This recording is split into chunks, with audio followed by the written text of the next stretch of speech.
former sniper walked into the firing range and was met with smirks, until her 10 flawless shots left the billionaires in stunned silence. "I think you're lost." "The service entrance is out back," said the receptionist, his voice dripping with contempt as he glanced at Diane Wilson. In her 60s, with gray hair neatly braided and hands worn by time, she stood in stark contrast to the marble counters and polished luxury of the exclusive Marksman's Club. "No mistake," Diane replied evenly, sliding a worn VIP card across the desk. "I'm a guest of General Roberts." The receptionist looked at the card as though it were counterfeit. Around them, a group of men in designer tactical gear chuckled under their breath. "This card expired 5 years ago," he sneered, returning it with 2 fingers. "And frankly, our range isn't suited for someone like you." Diane's face didn't flinch. Disdain didn't surprise her. In her 40 years of military service, 20 as a sniper, she had stared down worse. The club itself was a fortress of privilege. Members paid fees worth the price of entire homes and passed a committee that almost never approved anyone outside elite circles. Still, when the receptionist reluctantly checked the system, his expression shifted. "Looks like there's a reservation," he muttered, annoyed. "Lane 10. That's when Alexander Morgan appeared, a tech billionaire and majority shareholder of the club, clad in a custom tactical suit worth more than most cars. "Is this some kind of joke?" he asked loudly. "Since when do we allow people like her?" "She's a guest of General Roberts," the receptionist replied nervously. Morgan smirked. "Roberts and his charity cases. What's next?" He gave Diane a slow once-over. "So, what do you do?" "Clean the guns. I use them," Diane answered steadily. The men around Morgan burst into laughter. Morgan grinned, clearly entertained. "You hear that? She uses them. Well then, why don't we make this interesting?" He leaned in. "You know the Alexander Dumas challenge?" Diane nodded. Everyone in the shooting world did. 10 shots in a row at 500 meters. Each shot had to hit the exact same point, forming a single hole. No one had ever completed it, not even Morgan himself. "If you manage it," Morgan declared, "I'll cover your membership for a year. Fail and," he smiled coldly, "you can go back to mopping the floors." The crowd roared with laughter. Phones came out, recording every second. "You're wagering a lot," Diane said calmly. "Oh, there's no risk," Morgan replied smugly. "Derek, give her something simple, something she can actually handle." They moved toward the main hall. Word of the bet spread fast, and soon half the club gathered to watch. Trevor Powell, the chief instructor, shook his head. "Mister." "Morgan, this is a waste of time." "It's entertainment," Morgan said, "and a lesson in humility." Powell handed Diane a basic rifle, mismatched, hardly suitable for the challenge. 10 shots, same point, 500 meters. Any questions? Diane inspected the weapon carefully. "Mind if I make adjustments?" "Sure, if you know how," Powell scoffed. Her hands, steady and deliberate, began to tune the rifle. Every motion spoke of experience. Across the hall, a young champion shooter, Sophia Chun, whispered, "Why are they treating her like this?" "Because people like her don't belong here," her instructor muttered. What no one there realized was that the same hands adjusting that battered rifle had once saved lives in missions never recorded in history books. Those calm eyes had peered through desert storms and pitch-black nights, seeing targets no one else could. She was a 60-year-old woman they dismissed at first glance, judging her by gray hair, worn hands, and the quiet scars of missions that had altered the course of entire conflicts. If this story of doubt and redemption stirs something in you, make sure to subscribe. You'll see how someone underestimated can turn ridicule into a lesson no one will ever forget. It was impossible to ignore the way Diane's hands moved, precise, steady, almost surgical, making the rifle seem less like a weapon and more like an extension of her own body. Morgan and his friends misread her calm focus as nerves, smirking with every adjustment she made. "Maybe we should give her a bigger target," one of them sneered. or reduce the distance to 10 meters. Laughter rippled through the group, but one man wasn't laughing. Major James Foster, retired instructor and veteran, watched her with quiet respect. At 65, he recognized discipline that no weekend hobbyist could fake. "Ma'am, you have 1 hour to prepare," Powell said, checking his watch dramatically.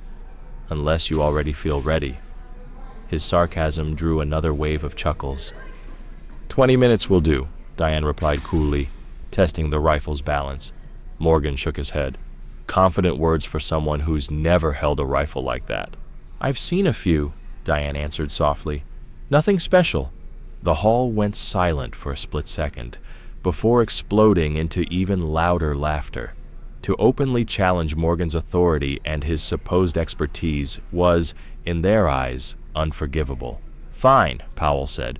20 minutes, then you either place 10 perfect shots or you take the cleaning staff's job." As Diane walked toward the preparation area, she noticed Foster quietly following. Once out of earshot of the crowd, he stepped closer. "Apologies for their behavior," he said, extending a hand. "James Foster, instructor here for 15 years. "Diane Wilson," she replied simply. "I've seen the way you handle that rifle," Foster continued, lowering his voice. "That's not casual skill." "Military?" Diane hesitated, then gave a small nod.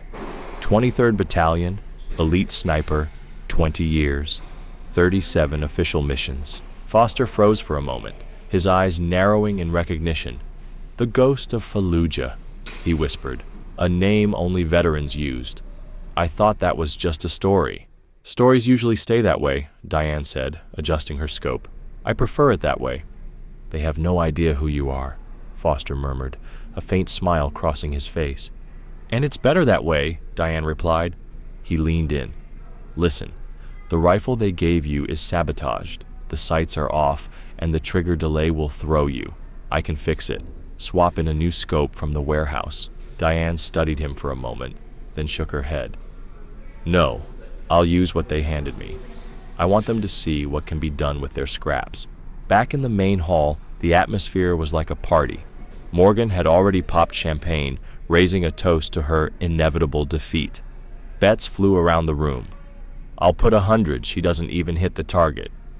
200 she's in tears by the third shot." Sophia Chun, the young champion shooter, stood nearby, frowning. She whispered to Foster when he returned, "Major, this feels wrong. They're treating her like a sideshow." "Patience," Foster said quietly.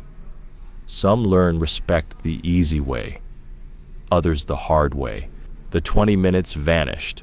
Morgan and his circle swaggered back to the range, laughing, recording, and ready for a spectacle. Powell held the clipboard with the official Alexander Dumas challenge form, the same form that, in the club's entire history, had never once been completed. "Time's up, ma'am," Powell announced, his voice dripping with disdain. Diane stepped calmly to the 500-meter marker. Half a kilometer of open air stood between her and a target the size of a dinner plate. "I'm ready," she said softly. The silence that followed wasn't mocking this time. It was expectant, though heavy with doubt. Morgan crossed his arms, a smug grin fixed on his face. Powell activated the system that would record every shot with unforgiving precision. No one in that club of privilege could have guessed that behind those steady eyes and scarred hands stood a woman who had spent decades in the shadows of global conflicts, an elite sniper whose records were still sealed in military archives. But Diane wasn't thinking about them. She was thinking of Zoe, her 12-year-old granddaughter, who dreamed of becoming an Olympic shooter, yet was constantly told she didn't belong. It was Zoe's image that steadied Diane's breath as she leveled the deliberately sabotaged rifle. "First shot," Powell called, his tone dripping with condescension. "Whenever you're ready, ma'am." Diane didn't answer. Her eyes narrowed through the crooked sights, but in her mind, she saw deserts, moonless nights, missions where precision meant survival. She inhaled, held, fired. The monitor lit up, 10.0, dead center. "Beginner's luck," scoffed Tyler Blake. Diane reloaded, adjusted, fired again. 10.0. A ripple moved through the room. Morgan straightened in his seat. The champagne on his table went untouched. Third shot, 10.0. Fourth, 10.0. Fifth, 10.0. One perfect hole began to form in the center of the target. Powell leaned over the monitor, disbelief on his face. That's not possible. Nobody lands 5 identical shots with a stock rifle. Sixth shot, Diane whispered under her breath. 10.0. Morgan's smugness cracked. He stormed toward the monitor. Check the system! It has to be broken. There's no malfunction, the technician replied firmly. She's actually hitting the exact same point. Seventh shot, 10.0. Morgan's face shifted from scorn to shock, then to something close to fear. The Alexander Dumas challenge had stood undefeated in the club's 8-year history. Even with his state-of-the-art gear, Morgan had never gotten past 6. Who is this woman? He demanded. Foster, arms folded, spoke without raising his voice. Wrong question, mister. Morgan, the right one is, why did you assume she couldn't be exactly who she is? Eighth shot, 10.0. Ninth shot, 10.0. The hall had gone silent. Shooters abandoned their lanes. Staff gathered at the edge of the range. Even the club's general manager, a retired colonel who rarely showed his face, appeared. Am I seeing this correctly? He asked, staring at the monitor. Morgan's humiliation was now streaming live. Blake's phone captured every shot, turning a cruel joke into a viral reckoning. And then came the 10th. Diane paused. She turned her head slightly, meeting Morgan's eyes for the first time since the challenge began. The weight of the moment pressed down on the room. The only sound was her measured breathing, steady as a drumbeat. Her finger tightened on the trigger. Without breaking eye contact, Diane raised the rifle, turned back toward the target, and fired in one seamless motion that seemed impossible for someone her age. 10.0. The scoreboard lit up in blazing red. Alexander Dumas, challenge completed. Record established, 100 over 100. For 3 whole seconds, no one moved. Then Major Foster began clapping. Sophia Chun joined him. Soon the applause spread like wildfire. Staff, shooters, even some of Morgan's own friends rose to their feet. It's not possible, Morgan muttered, storming toward the line. You cheated. There had to be cheating. Powell stepped in, visibly shaken. The sensors confirmed it, Mr. Morgan. Every shot was tracked. There's no error. I want her tested, the rifle inspected. This is a farce, Morgan shouted, red with fury. No, Mr. Morgan, said the general manager, stepping forward, his voice sharp. The only farce is assuming that she couldn't be better than you, that she couldn't have ability because she's a woman, because she's 60, because of the color of her skin. That's the disgrace. And the live stream caught every word. She didn't come out of nowhere, Foster cut in, his voice carrying the weight of command. This is Colonel Diane Wilson. 40 years of service, 20 as one of the finest snipers our special forces ever had. The room fell silent. The ghost of Fallujah, someone whispered. I thought that was just a story. I'm not a legend, Diane said softly, lowering her rifle. Just someone who worked hard. Like any serious shooter. 22 decorations, 17 military records, most still classified, Foster added sharply. And you had her cleaning toilets. The general manager stepped forward, extending his hand. Colonel Wilson, it's an honor. The club would like to offer you lifetime membership, all expenses paid. Cameras caught Morgan's face, his empire of arrogance collapsing in real time for thousands watching online. What about our bet, Mr. Morgan? Diane asked calmly, placing the rifle on the table. I believe you owe me. Morgan swallowed, aware of every eye on him. Of course, a deal's a deal. Actually, Diane said, her tone firm but kind, instead of funding my membership, I'd prefer you to fund scholarships for young shooters who'd otherwise never get the chance, starting with my granddaughter, Zoe. Gasps rippled through the crowd, and so began something none of them could have imagined. Those 10 perfect shots didn't just complete a challenge, they broke open a barrier. Within 24 hours, the video went viral, sparking global discussion. What began as an attempt to ridicule Diane became the catalyst for a quiet revolution in shooting sports. 6 months later, the elite marksman club was unrecognizable. Its polished halls now bore the name Colonel Wilson New Talent Program. This month, we added 2 new sponsors, Major Foster announced during the scholarship ceremony. That brings us to 50 full scholarships. Diane sat quietly in the back row, a faint smile on her lips, as Zoe, now one of the club's brightest young shooters, stepped onto the podium to claim her first regional championship. Children from every background now stood proudly at the firing line, a sight that 6 months earlier would have been unthinkable. As for Morgan, he kept his promise, though not by choice. The viral video not only exposed the club's prejudice, but also shined light on his company's practices. Investigations uncovered systemic bias in hiring and promotions. Contracts collapsed. Shares plummeted. Now, when Morgan appeared at the club, he sat quietly in the corner, stripped of his entourage, his arrogance dissolved. Diane Wilson had come for 10 shots, but she left behind something far greater, a legacy. It was never about humiliating him, Diane explained later in an interview with a sports magazine. It was about opening doors that had been unfairly closed to people like my granddaughter. The scholarship program, once reluctantly funded by Morgan, was now supported by major companies and respected sports figures. What had once been an exclusive enclave of privilege was transformed into a center of genuine excellence.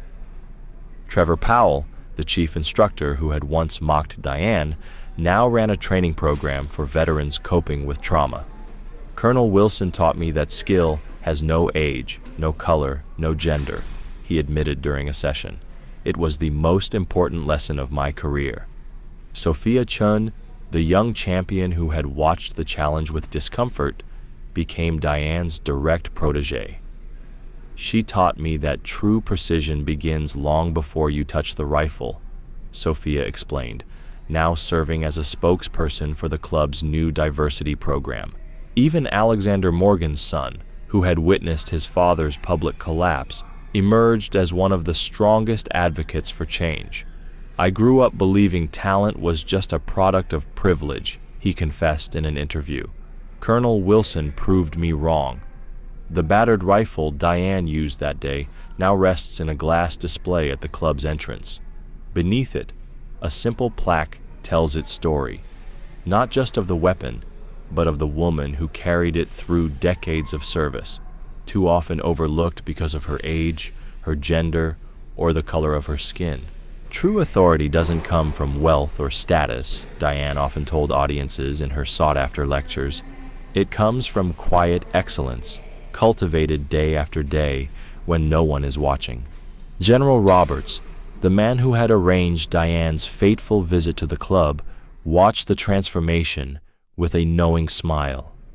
Sometimes change only happens when the system is confronted with undeniable truth, he said. And there's no truth more undeniable than 10 perfect shots. Diane Wilson's name now resonates far beyond shooting sports, invoked in classrooms, boardrooms, and military academies whenever someone is underestimated because of age, appearance, or origin. At 60, when many prepared to retire, Diane began a new career as a mentor and speaker. Her message was simple, yet powerful. The best answer to prejudice isn't anger or confrontation. It's excellence, quiet, steady, undeniable. And what of Alexander Morgan? He lost far more than a bet. He lost the illusion of superiority that had defined his life. The last time he was seen at the club, he wasn't surrounded by admirers. He sat alone, silently watching as Diane taught a class of young shooters from every background imaginable. His eyes, once cold and dismissive, now searched for an understanding that had come far too late. In a world quick to underestimate, Diane's lesson endures. It's not about revenge. It's about transformation. If this story of resilience and transformation touched you, Make sure to subscribe and follow for more inspiring stories of people who proved that true power doesn't come from words, but from the quiet, irrefutable force of their actions.